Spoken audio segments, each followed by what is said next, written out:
They call me their retirement plan in a text they thought I'd never see.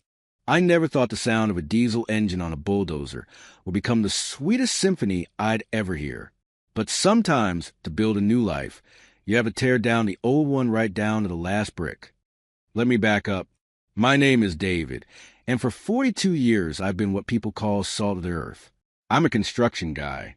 The kind with scars on my knuckles and concrete dust permanently embedded under my fingernails. My hands tell the story of every foundation I've poured, every wall I've framed, every roof I've shingled under the brutal summer sun. They're not pretty hands, but they're honest hands. Hands that build things that last. 10 years ago, I built an in-law suite onto my parents' house. Not hired someone to do it. Built it myself. Every stud, every joist, every square inch of drywall. I knew the story of every single nail in that place because I was the one who drove it home. The pride of the whole project was a fireplace. River stone, hand-selected from a quarry 3 hours north. I spent a full month laying that stone, fitting each piece like a puzzle, making sure the mortar joints were perfect. On cold nights, when the fire was going and the light danced across those stones, I'd sit there and feel something I don't have words for. Satisfaction, maybe, the bone-deep knowledge that I created something beautiful with my own 2 hands. The suite had everything. Separate entrance, full kitchen, bathroom with one of those rainfall shower heads, and yeah, a jacuzzi tub because Mom had always wanted one. I told myself it was an investment in the family home, a place where my parents could age gracefully, and maybe someday, when they were gone, it would be mine. We never put anything in writing. We were family. You don't need contract with family. Right. I'd been paying their mortgage for the past 3 years. Not helping with it. Paying it. All of it. $1,400 a month, like clockwork. Dad had some health issues, lost his job, and the money got tight.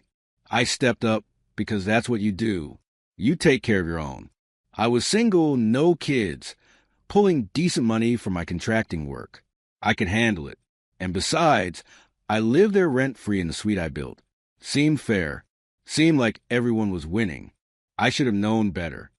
My brother Steve rolled up to the house 3 weeks before Thanksgiving in a leased Tesla. Bright red, looked like it cost more than my truck and all my tools combined. Steve is 4 years younger than me, softer in every way that matters. His hands are smooth, moisturized probably. He's never swung a hammer in his life, except maybe at some corporate team-building exercise where they built birdhouses for charity. Steve calls himself a life coach. He's got an Instagram with maybe 12,000 followers where he posts pictures of himself meditating on beaches and quotes from people who actually did things with their lives. His bio says he helps people achieve their highest potential through alignment and manifestation. I'm still not entirely sure what that means, but I know it doesn't pay the bills. His wife works as a dental hygienist. She's the one with the real job. When Steve got out of that Tesla, he was wearing white pants. White pants. In November. Who does that? He gave me this weird half hug where he barely touched me, like he might catch something from my Carhartt jacket that actually gets used for work. He looked at the house, at my truck in the driveway with the ladder rack and the toolboxes, and he smiled this smile that didn't reach his eyes. Then he told me my work was low vibration. Those were his actual words. Low vibration. Like swinging a hammer and building things people need was somehow spiritually inferior to posting motivational quotes and selling overpriced online courses about finding your inner purpose. While his wife dragged 3 heavy suitcases up the driveway, Steve carefully carried only one thing from a Tesla, a massive crystal singing bowl, the kind that costs $300 and is supposed to clear negative energy or align your frequencies or whatever. He set it down on the porch like it was made of glass, completely oblivious to his wife struggling with the luggage behind him. That told me everything I needed to know about his priorities. He wanted to talk to me about cryptocurrency, some new token that was going to revolutionize everything. He pulled out his phone, started showing me charts and graphs that meant absolutely nothing to me, talking about blockchain and decentralization and getting it on the ground floor. I nodded along, but I was watching his hands as he gestured. Smooth, soft, manicured. Not a single callus. Not one scar from a slip chisel or a nail gun misfire. My hands were in my pockets. I could feel every rough patch, every old injury, every reminder of actual work. And I felt something I'm not proud of. Shame. Just for a second. Like maybe he was right, and I was doing it all wrong. Thanksgiving came. The whole family gathered around the table in my parents' dining room. Turkey, stuffing, the works. Mom had outdone herself. I'd spent the morning fixing their garbage disposal that had been making a grinding noise for 2 weeks, and replacing a section of fence that had rotted out.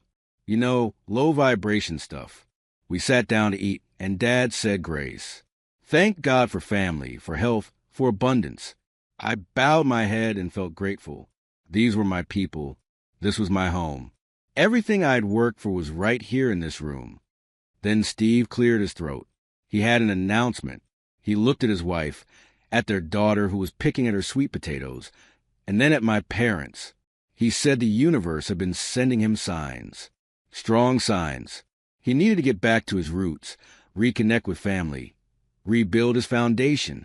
All this spiritual language that sounded deep but didn't actually mean anything concrete. The universe was telling him to move back home. Not asking. Telling. He'd already made the decision. He was going to move into my parents' house with his wife and kid. Temporarily, of course. Just until he got his coaching business to the next level. He'd been going through some financial challenges. Growth opportunities. He called them. The Tesla lease was killing him. He had credit card debt from a retreat he'd hosted in Sedona that didn't get enough attendees. And his wife was tired of carrying the load alone. Mom's face lit up like Christmas morning. Her baby boy coming home. Dad nodded slowly, like this was the most natural thing in the world.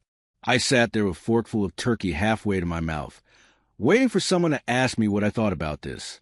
Nobody did. Steve kept talking. He'd need space to do his coaching calls, somewhere quiet and zen, somewhere with good energy. He looked around the room, and I swear I felt it coming before he even said it. The in-law suite would be perfect. My stomach dropped, just fell right through the floor. The suite I built, the fireplace I spent a month on, the jacuzzi I'd installed for Mom, but never once used myself because I felt like it wasn't really mine. The separate entrance that I'd framed out in the dead of winter, fingers so cold I could barely hold a hammer.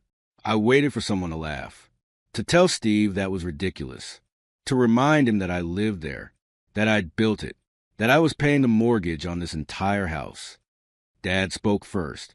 He said they'd been thinking about this. Actually, the suite would be ideal for Steve's family. They needed the space. I was just one person. I didn't need that much room. And the garage was weatherproof, insulated even. I'd done a good job on it. I could stay out there temporarily while I looked for my own place. It wouldn't be for long. Temporarily. Mom jumped in before I could process what was happening. She said they were doing this for family. Steve needed support right now. He was going through a transitional period. I was strong. I was capable. I'd understand.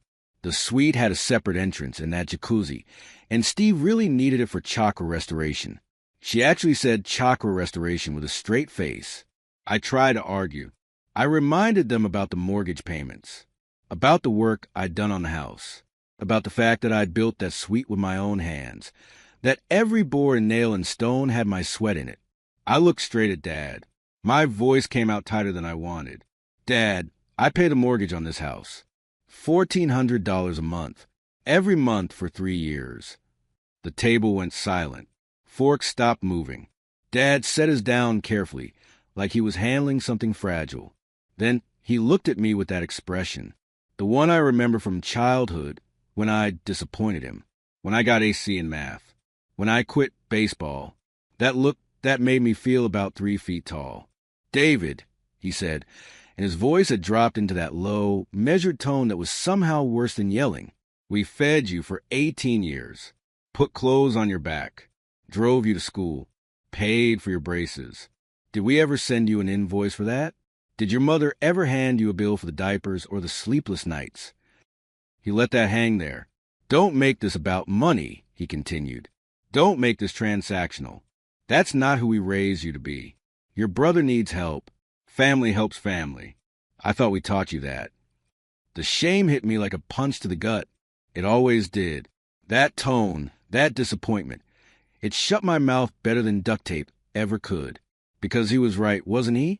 They had raised me. They had sacrificed. And here I was, throwing money in their faces when my brother was struggling. At least, that's what it felt like in that moment. I sat back down, stopped talking. The conversation moved on without me. Dad cut me off. He said they appreciated everything I had done. But this wasn't negotiation. Steve was family. I was family too, of course. But I was in a better position to be flexible. The garage had electricity and that little space heater I'd installed. I could throw an air mattress in there. I didn't need much. I never needed much. Mom said I was being selfish. That really landed. Selfish. I was being selfish. Me, the guy who'd been paying their mortgage for 3 years, who'd built them an entire addition to their house, who'd fixed every broken thing in this place for a decade without asking for a dime. Steve didn't say anything. He just sat there with this expression on his face that I finally recognized. Satisfaction. Like he'd known this was going to happen all along. Like this was just a natural order of things.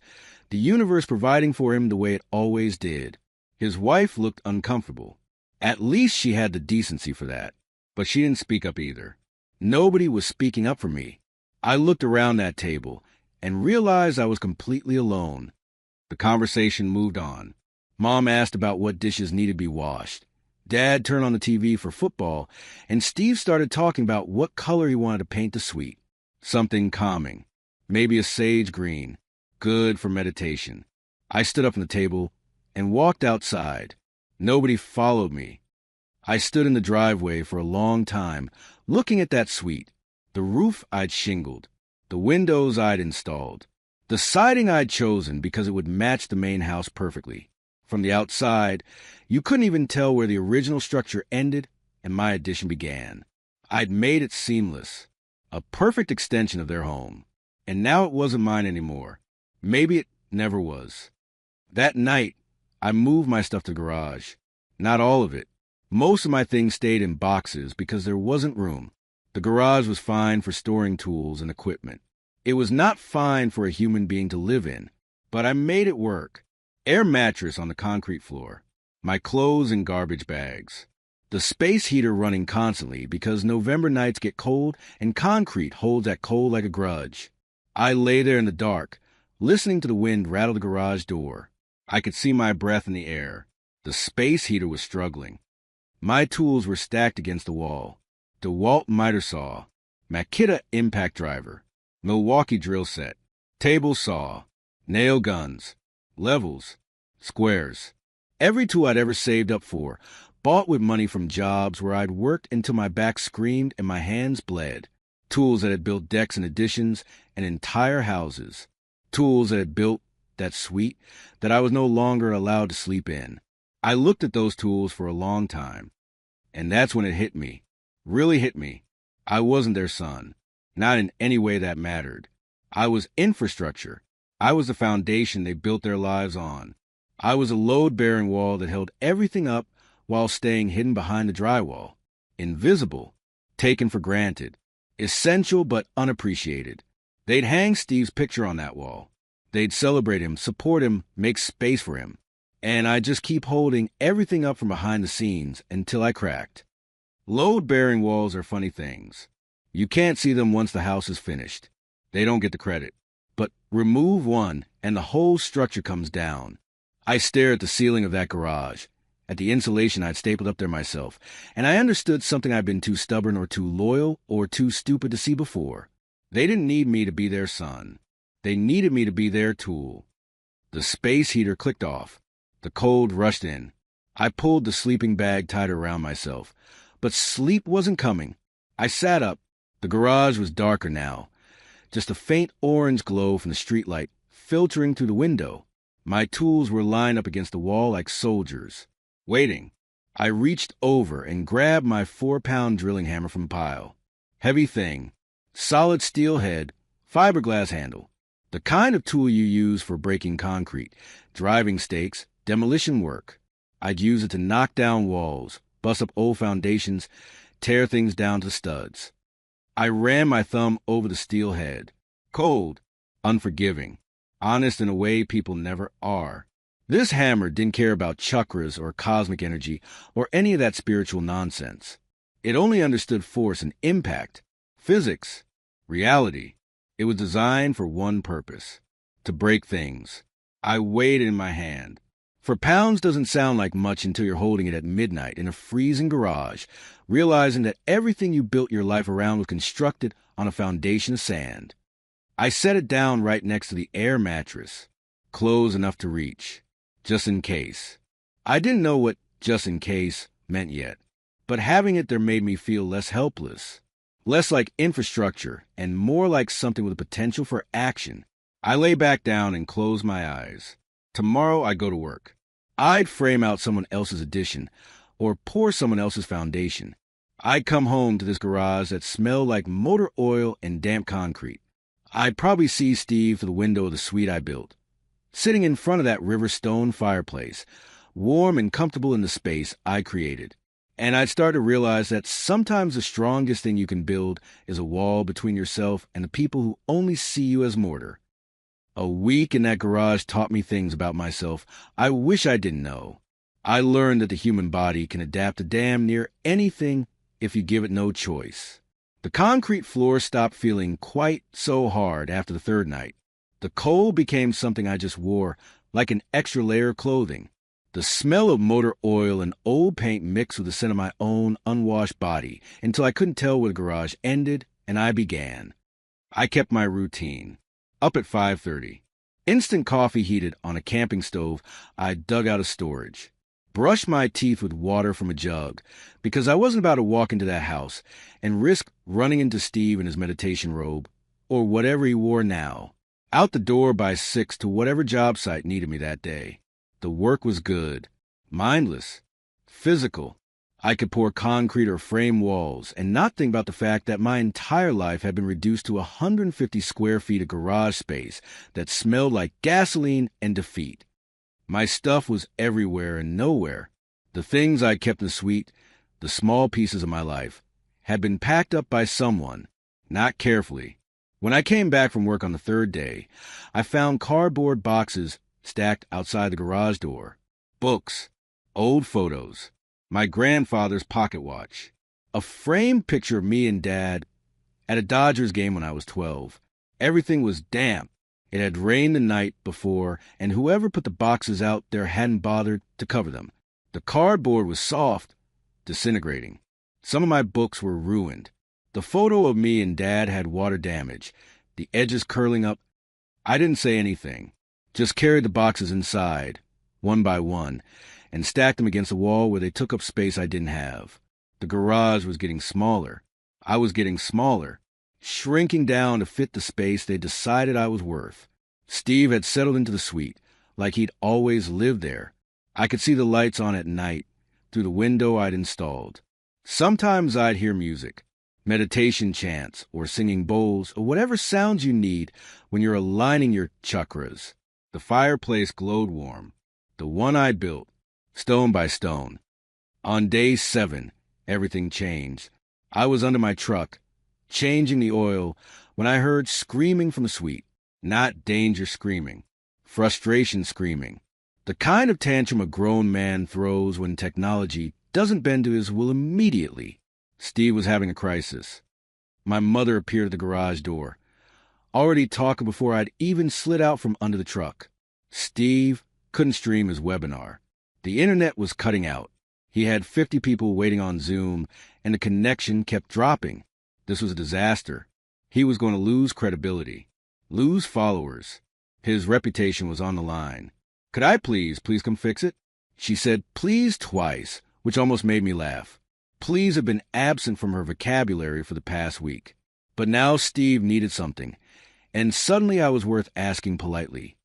I wiped my hands on a rag and followed her into the house. The smell hit me first. Coffee, toast, warmth. The scent of a house that people actually lived in, not a garage they stored their disappointments in. I'd forgotten what that felt like. To be inside, To be warm without having to wear 3 layers and huddle next to a space heater. Steve was in the suite, pacing back and forth in front of his laptop setup. He'd rearranged everything. My bookshelf was gone. Where the couch used to be, he'd put meditation corner with cushions and that ridiculous crystal singing bowl. The fireplace had pictures of him on the mantle, his certifications, his inspirational quotes printed on expensive paper in frames. He looked at me like I was the cable guy. Didn't say hello. Didn't acknowledge that this used to be my home. Just launched into a technical explanation of his problem that made it clear he had no idea how internet actually worked. The router was in the main house. I went to check it, and that's when Mom handed me the iPad. The family iPad, the one that usually sat on the kitchen counter for recipes and grocery lists. She said, I might need it to adjust the settings, change the password, whatever tech magic I could do to make Steve's precious webinar happen. I took the iPad into the den, opened it up. The screen was locked. I knew the passcode, same one they'd used for years. Mom's birthday backwards. The device woke up, started syncing, and that's when I saw it. iCloud decided, in that exact moment, to sync everything. Messages, photos, all of it flooding onto the screen in real time like some kind of digital truth serum. A notification popped up. Group chat. The name made my stomach drop before I even opened it. Winner's circle. I knew I shouldn't look. The same way you know you shouldn't pick at a scab or look at the sun directly. But my thumb was already tapping it, opening it, scrolling. The most recent message was from 2 days ago. A photo, all of them at some upscale restaurant downtown. The kind with cloth napkins and prices that aren't on the menu. They were eating lobster, actual lobster. Steve had his arm around his wife. Mom and Dad were smiling, holding up their wine glasses. The caption read, celebrating new beginnings without the dead weight. Dead weight. I stood there in the den, holding that iPad, and something in my chest just stopped. Not broke. Stopped. Like a clock that finally ran out of battery. I scrolled up, further back. Weeks of messages. Months maybe. Mom had written something in September, right after I'd given them $5,000. She'd told me Dad needed an operation. Something with his hip. They didn't have the money. Insurance wouldn't cover it all. I gave them the money without hesitation. Took it right out of my savings. Money I'd been putting away for years. Her message said, thank God David fell for the surgery story. The new Louis Vuitton bag is absolutely gorgeous. I wanted one for years. There was a photo attached. Her, in front of a mirror, holding a designer handbag that cost what I made in a month. My hands started shaking. I kept scrolling. Dad's message from October, don't worry, son. We're transferring the house into a trust under your name next week. David is our retirement plan. He'll keep paying the mortgage even from the garage. He's too stupid and loyal to leave. Too stupid and loyal to leave. Steve had responded, just keep him out of the suite. The smell of his work clothes makes me sick. More messages. More photos. Them at concerts. At wineries. Weekend trips to the coast. All funded by what? By me? By the $1,400 a month I was paying?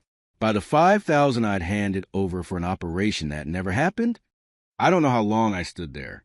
Time did something weird, stretched and compressed at the same time. I heard Steve yelling from the suite about his webinar starting in 5 minutes. Heard Mom calling my name, asking if I'd figured out the internet problem. I set the iPad down on the desk, very carefully, like it was made of something explosive. My hands had stopped shaking. Everything had stopped. I felt nothing, a complete absence of feeling, like someone had scooped out my insides and left just a shell walking around. That's the thing about betrayal. People think it's hot, like anger, like fire. It's not. It's cold. It's ice water in your veins. It's standing in a room you've been in 1,000 times and suddenly not recognizing anything, including yourself. I fixed their internet. I don't even remember doing it, but I must have because Steve's webinar started on time. I walked out of that house without saying a word to anyone. I got in my truck and drove. No destination. Just drove. Ended up at a gas station about 15 miles away, one of those big ones off the highway with 40 pumps and a convenience store that sells everything from beef jerky to motor oil.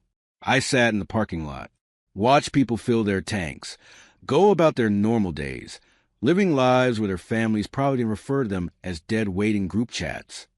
Eventually I went inside, bought coffee because that's what you do when your brain stops working. The cashier was a kid, maybe 19, with bad skin and kind eyes.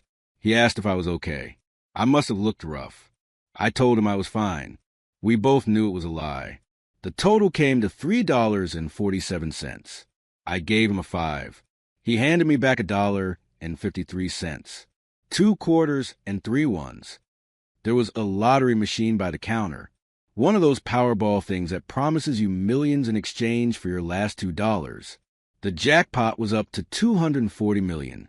The digital sign flashed and rotated, trying to hypnotize people into buying hope.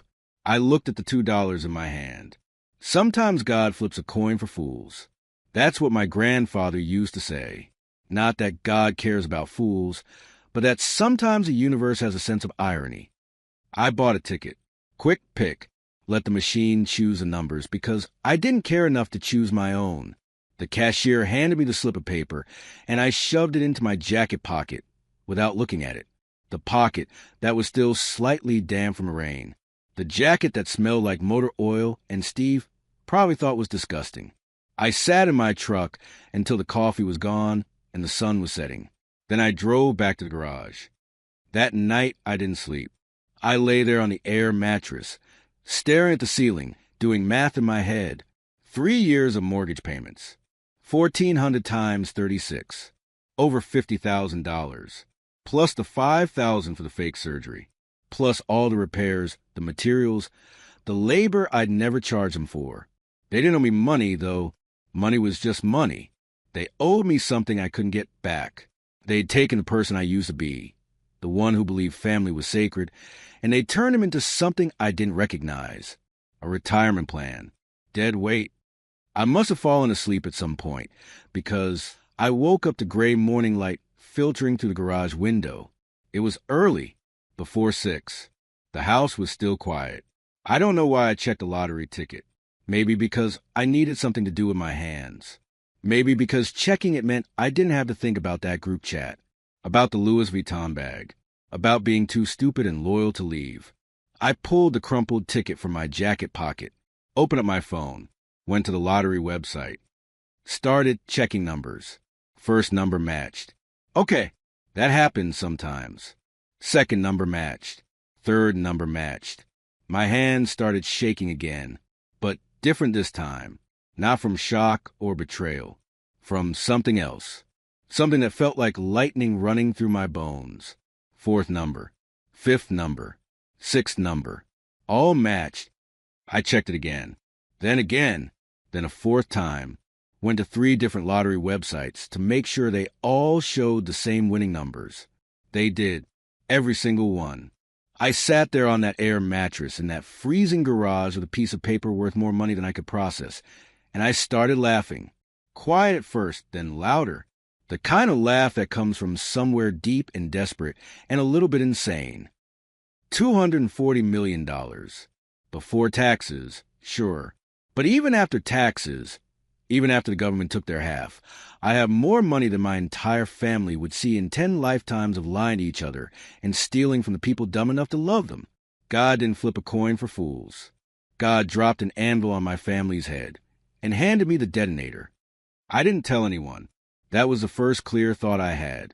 Don't tell a single person. Not Mom. Not Dad. Not Steve with his meditation cushions and his disgust at my work clothes. Not anyone. I got up, moved mechanically, like I was following instructions only I could hear. Started packing. Not everything, just what mattered. My tools, every single one.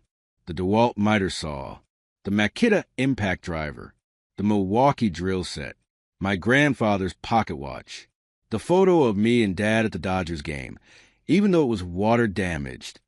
I loaded the truck quietly. The sun was just starting to come up. The house was still dark. Steve was probably asleep in the bed that used to be mine, In the suite I built, under the roof I'd shingled, next to the fireplace I'd assembled stone by stone. When the truck was packed, I went back into the garage one last time, grabbed a piece of paper and a pen, wrote 4 sentences. That's all it took to end 42 years. I left a note on the kitchen table with my house keys on top of it. The note said, "Sorry, the retirement plan is closed. I'm alive. Don't look for me, or I'll tell the IRS about the income you've been hiding. Goodbye." That last part was a bluff. I didn't know if they were hiding income, but they believe I knew. They believe I've been paying attention all along. And that fear would keep them from calling the police, from making a big deal out of my disappearance. Because if I was stupid enough to leave, I might be smart enough to burn them on the way out. I got in my truck, started the engine. It caught on the first try, reliable as always. I maintained this truck better than most people maintain their marriages. Backed out of the driveway, slowly. No rush, no drama. Just a man leaving for work like any other morning, except I wasn't coming back. I reached the end of the driveway, put the truck in drive, looked in the rear view mirror one last time. The house sat there, dark, quiet, getting smaller as I pulled away. All that work, all those years, all that love I'd poured into the foundation, the walls, the fireplace, the suite. None of it mattered, because love wasn't currency to them. It was a loan they never intended to repay. I pulled out my phone at the first red light, blocked Mom's number, blocked Dad's number, blocked Steve's number, one by one, deleting them from my life as easily as they deleted me from theirs. The light turned green. I drove. The sun was rising behind me, turning the sky pink and gold. In front of me, the road stretched out empty and open. I didn't know where I was going yet. Didn't matter. Anywhere was better than the garage. Anywhere was better than being someone's retirement plan. I cranked up the radio. Classic rock station. Tom Petty was singing about being free falling. I wasn't free falling. I was flying. The house disappeared completely in the rear view mirror. Just trees now, then highway signs, then miles of road that put distance between me and everything I used to be. My phone started buzzing. I glanced down. Unknown number. Probably one of them, calling from someone else's phone. I hit decline. Then I turned the phone off completely. They'd figure out I was gone eventually. They'd search the garage and find it empty. They'd see the note. They'd panic or rage or blame each other. I didn't care anymore. That was their problem now. I had the winning lottery ticket in my pocket and a full tank of gas. I had my tools in the truck bed, and absolutely nothing tied me to that place anymore. For the first time in 7 days, I felt warm, not from a space heater or extra layers, or a sleeping bag that barely kept out the cold. Warm from the inside, from possibility, from the knowledge that sometimes the universe doesn't flip coins for fools. Sometimes it loads a dice and lets you win. 8 months is enough time to become a different person. Not better or worse necessarily, just different, like a house that gets remodeled so completely you can't tell what the original structure looked like anymore. I bought a small ranch in Montana, 20 acres of nothing but grass and sky and silence. The kind of place where your nearest neighbor is 3 miles away, and the only thing that wakes you up in the morning is the sun and maybe a hawk screaming somewhere over the ridge. The house was small, 2 bedrooms, 1 bathroom, kitchen with appliances from the 90s. But it was mine, paid in cash. No mortgage. No one could take it from me because I owed them something or because they decided someone else needed it more. I spent my days building things. Not for money, though I had more of that than I'd ever need. I built because it's what I knew, what made sense. I turned the barn into a woodworking shop. Made furniture, tables, chairs, headboards, things that were solid and honest and didn't lie about what they were. My hand got cleaner out there. The constant layer of concrete dust and paint and grime started to fade. I developed what you'd call a healthy tan from working outside without a shirt, feeling the sun on my shoulders while I sanded wood or stained a table leg. I looked peaceful, I guess. People in town probably thought I was some kind of trust fund kid playing at being a craftsman. They had no idea. Because I hadn't forgotten. Not for 1 second. Not for one single day of those 8 months. I hired a private investigator. Cost me $1,500 a month, which was nothing. The PI's name was Marcus, former cop, the kind of guy who knew how to be invisible. I gave him one job. Watch the house. Watch my family. Document everything. And when I didn't want to wait for Marcus's reports, I had my own methods. Created a fake Facebook account. Michael Thompson. Generic profile, picture stolen from some stock photo site. Sent friend requests to some of my parents' neighbors. People I remember from growing up. Nice folks who accepted requests from anyone. They posted everything. Pictures of the neighborhood. Complaints about property values. And eventually, as things got worse, updates about the house at the end of the street that was falling apart.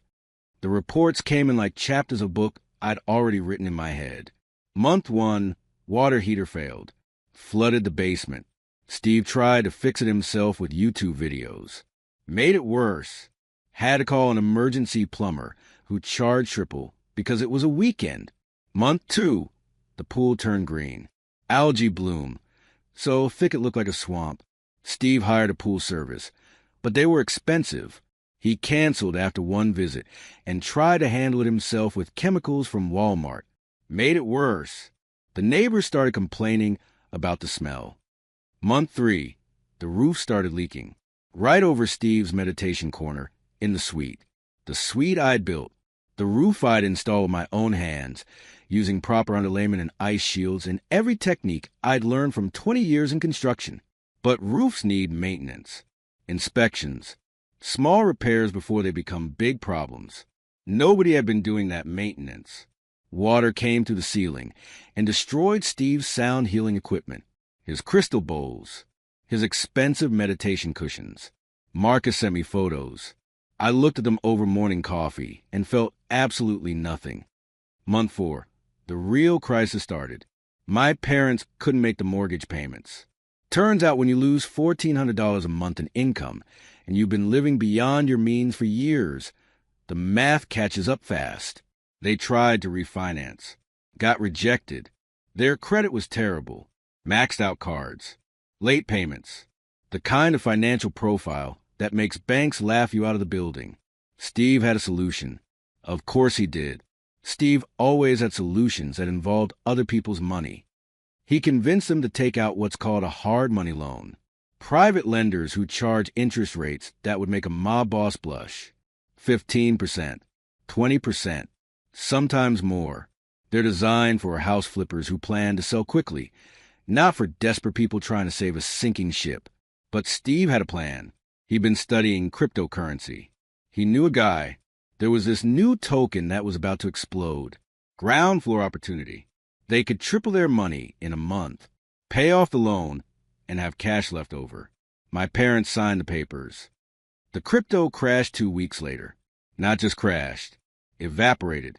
The token was some kind of scam, a rug pull, one of those things where the creators take everyone's money and disappear into the digital void. Every dollar Steve invested turned into nothing. Just zeros in a digital wallet that might as well have been a black hole. The hard money loan was due in 90 days. They couldn't pay it. The lender started foreclosure proceedings immediately. That's the thing about predatory loans. They're designed to take your house. The loan is just a mechanism. They want you to fail. Marcus sent me the foreclosure notice. Official document. Legal language. 30 days to vacate. The house would be sold at auction to recover the debt. I read it 3 times. Drank my coffee. Watched the sun come up over my 20 acres of freedom. Felt something I hadn't felt in months. Not quite happiness. Not quite satisfaction. Something colder. More precise. Justice maybe. The kind that doesn't come from courts or karma, but from simple cause and effect. From the universe following its own mathematics. They started calling. I'd blocked their numbers, but they found other ways. Used friends' phones. Used neighbors' phones. Left voicemails on my old number that somehow still worked. I'd set up a Google Voice account before I left, and it forwarded everything to email as transcripts. The first voicemails were begging. Mom crying. Dad's voice shaking. They needed help. They'd made mistakes. Family is forever. Blood is thicker than water. All the greatest hits of parental manipulation. Then the messages changed. Week 2, they got angry. How dare I abandon them? After everything they'd done for me. 18 years of raising me, and this is how I repaid them. I was selfish, ungrateful, a disappointment. Week 3, they tried threats. They'd sue me for elder abandonment, make me pay support.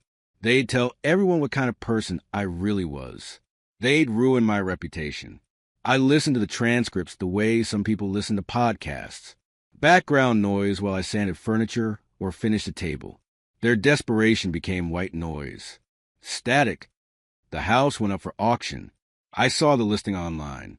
Public records. Everything's public when you're losing your home. Address. Photos. Legal description. Estimated value versus minimum bid. The photos were devastating. The house looked like it had aged 30 years in 8 months. Paint peeling. Roof visibly sagging. The lawn was dead. The pool was still green. You could see water stains on the ceiling in one of the interior shots. The place I'd maintained. The place I'd loved. It looked like a corpse. I made a phone call. Set up an LLC. Iron Foundation, I called it. Hired a lawyer to handle the paperwork. Created a shell around myself so thick no one could see through it to the other side. The LLC would bid on the house. The LLC would win. And no one would know who owned the LLC until I decided they should know. The lawyer asked if I was sure. There were emotional considerations, legal complications. This could get messy. I told him I was counting on it getting messy. Auction day. I didn't attend in person. Sent a real estate agent I'd hired specifically for this. Woman named Patricia, late 50s, sharp as a knife and twice as cold. I'd explained the situation. She'd raised one eyebrow and quoted me a premium rate for what she called hazard pay. She called me from the auction, Bluetooth earpiece. I could hear the auctioneer in the background, that rapid-fire chant that sounds like a foreign language. Patricia told me there were problems. The current occupants were refusing to leave. They were claiming squatters' rights. They'd already told the bank they weren't going anywhere. Any buyer would have to deal with eviction. It would be expensive, ugly. Most bidders had walked away. I told Patricia to bid anyway. She started to argue, explained that the property was essentially contaminated. The eviction could take months. Legal fees, court costs, possible damage to the property from hostile occupants. Was I sure I wanted this headache? I told her I was paying for exactly this headache. She paused. I heard her breathe. Then she laughed. Short, sharp, the kind of laugh that meant she understood something I hadn't said out loud. She told me she'd handle it. The bidding started low. The house was a disaster. Everyone could see that. A few investors threw out lowball offers, testing the waters. Nothing serious. Patricia waited. Patient. Let them play their games. Then, when the auctioneer was about to call it, she bid. $10,000 over the minimum. Firm. Clear. The kind of bid that says this isn't negotiation. Someone countered. Patricia went higher. They went higher. She went higher still. 3 rounds of this. Then silence. No one else wanted to mess. The lawsuit waiting to happen. The family that wouldn't leave. The repairs that would cost more than the house was worth. Patricia had the high bid. The auctioneer did his countdown. Going once. Going twice. I heard the gavel hit. That sharp crack. Final. Irreversible. Sold. The house was mine. My parents didn't know yet. They thought some investor had bought it. Some faceless corporation that they could appeal to, negotiate with. They'd already started planning their strategy according to Marcus. They'd explained their situation. Play up the sympathy angle. Maybe the new owner would let them stay as renters. Maybe they'd work out a deal. They had no idea the new owner had been planning this since the day he drove away. I gave them 2 weeks. Let them sit in that house, in that uncertainty, wondering who owned their lives now. Let them feel what I felt in that garage. Small, powerless, at someone else's mercy. Then I had the permits delivered. Demolition permits. bright orange. Official. They went up on the fence overnight. City approved. All legal. The house was coming down in 72 hours. Marcus sent me photos the next morning. My parents outside in their bathrobes, staring at the permits like they were written in alien language. Steve pacing back and forth. Phone press his ear, probably calling lawyers who'd tell him there was nothing they could do. His wife cry on the front steps. They looked old. All of them. Worn down. Gray. The kind of aging that happens when stress and desperation squeeze the life out of you one day at a time. I felt nothing. No, that's a lie. I felt something. I felt ready. Demo day. I drove through the night to get there. Pulled up at dawn. My truck, black and clean, looking about 10,000 times better than I did 8 months ago.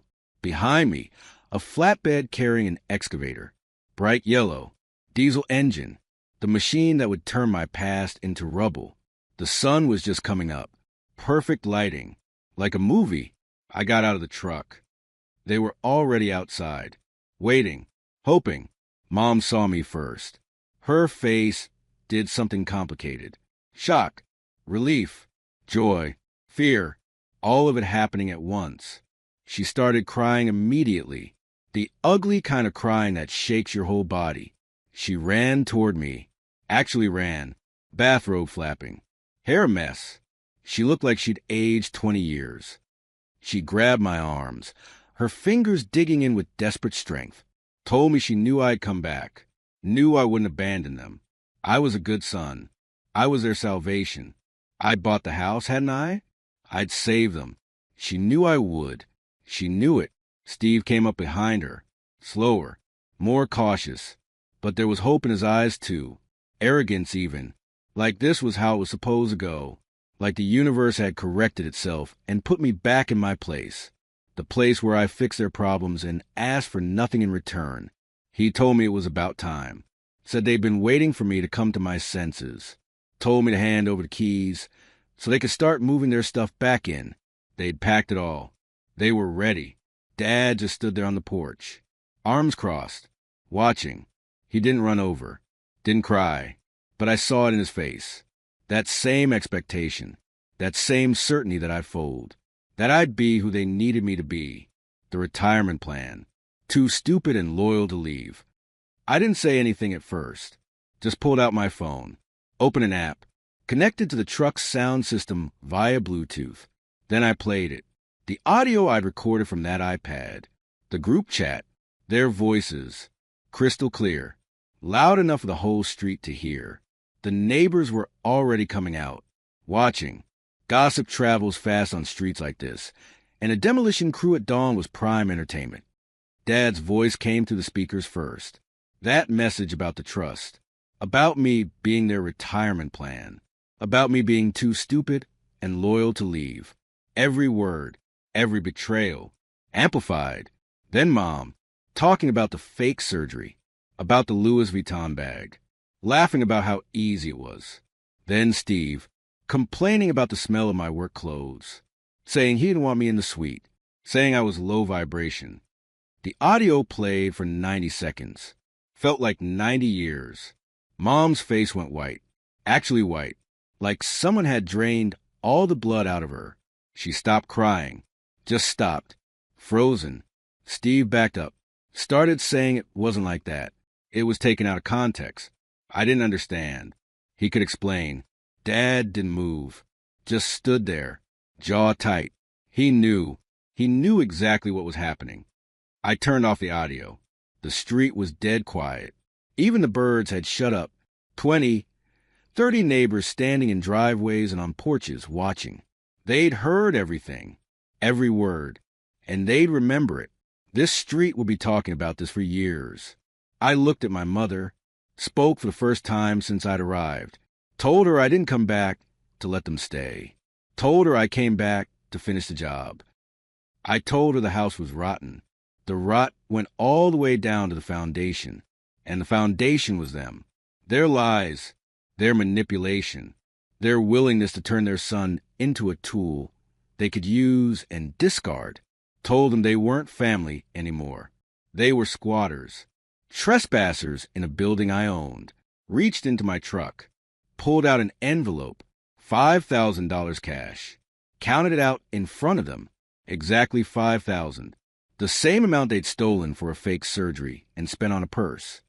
Threw it at their feet, the bills scattered on the dead grass. Told them that was for a motel. They had 15 minutes to get their personal belongings, clothes, documents, whatever they could carry. Everything else was staying. Mom started screaming, told me I couldn't do this. We were family. You don't do this to family. She raised me. She gave birth to me. I owed her. I told her the debt was paid. With interest.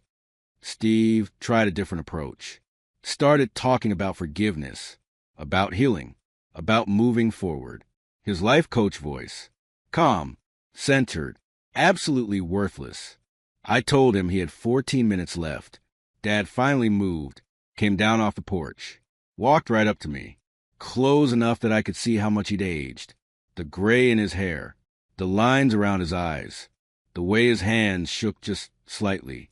He told me I'd regret this, told me I was making a mistake, told me I was destroying the only family I'd ever have. I told him he destroyed the family 8 months ago when he called me a retirement plan in a text message he thought I'd never see. Then I told him he had 13 minutes. They scrambled, all 3 of them, running into the house, grabbing things, throwing them into garbage bags and old suitcases. Chaotic, desperate, the way I'd pack my stuff when they kicked me out to the garage. Poetic, that's the word. It was poetic. 12 minutes later, they were standing on the curb, bags at their feet, nowhere to go. Mom was still crying. Steve was on his phone, probably calling his wife who'd left him 3 months ago, according to Marcus. Dad just stared at me with something that might have been respect, if it wasn't so full of hate. I walked over to the excavator. The operator was already in the cab. Big guy named Tommy, former Marine. Didn't ask questions when I hired him. Just wanted to know where to put the bucket. I gave him the signal. The engine roared to life. Diesel smoke. The smell of power and destruction. The sound of metal and hydraulics and inevitability. Tommy didn't start with the main house. That would have been too easy. Too merciful. He started with the suite. The in-law suite. The addition I'd built with my own hands. The place I'd lived before they decided I wasn't worth keeping around. The bucket swung wide. Hung there for a second. Time did that thing where it stretches and compresses at the same time. Then it crashed down. The river stone fireplace exploded. Stone I'd selected piece by piece. Stone I'd laid over the course of a month. Stone I'd been proud of. It turned to rubble in 2 seconds. Dust cloud rising. The sound of breaking rock echoing off the houses around us. Mom screamed. Actual screaming. Like someone was killing her. Maybe someone was.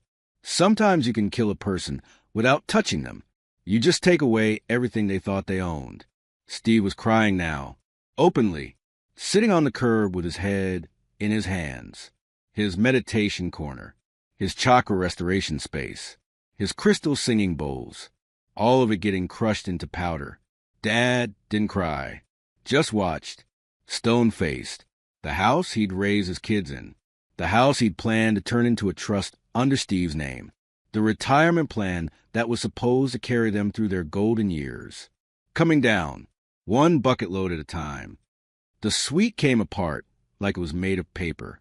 Walls, roof, that bathroom with the rainfall shower, the jacuzzi tub Mom had always wanted, the separate entrance that was supposed to give them independence, all of it turning into a pile of broken wood and shattered dreams.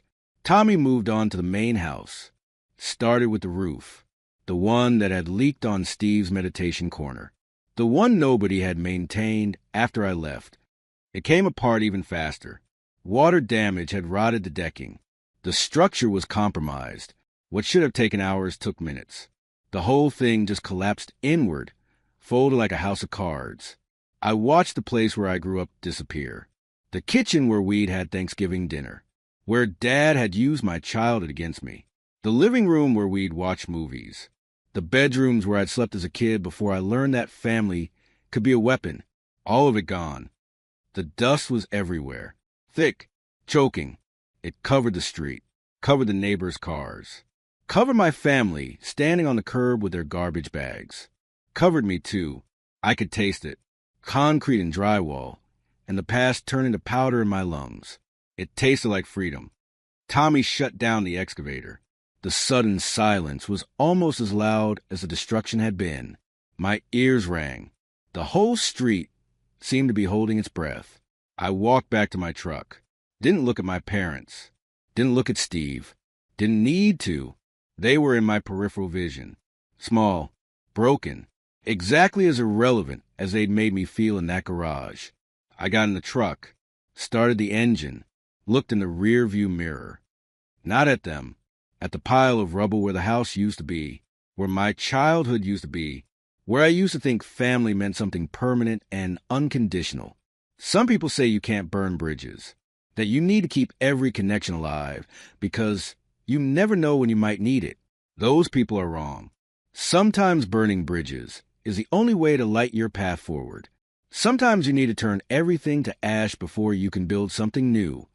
I didn't just demolish a house that day. I demolished a prison, the one with walls made of guilt and obligation, and the fear of being alone, the one that kept me small and useful and disposable. The house was gone. The family was gone. The old version of me was buried under 6 feet of rubble, and I'd never felt more alive. I put the truck in drive, pulled away slowly. The sun was higher now. Full morning, the start of a new day. Behind me, my mother was screaming something. I couldn't hear it over the engine. Didn't matter. Whatever she was saying, it wasn't for me. I wasn't her retirement plan anymore. I wasn't her tool. I wasn't her son. I was just a guy with a truck and 20 acres in Montana and a lottery ticket that changed everything. They say revenge is a dish best served cold. They're wrong about that, too. Revenge is a dish best served with a demolition permit and an excavator and the certain knowledge that sometimes the strongest foundation you can build is the one that has nothing to do with family. I drove toward the sunrise. Didn't look back again. Didn't need to. The bridge was burned. The path was lit. The prison was rubble. And I was free.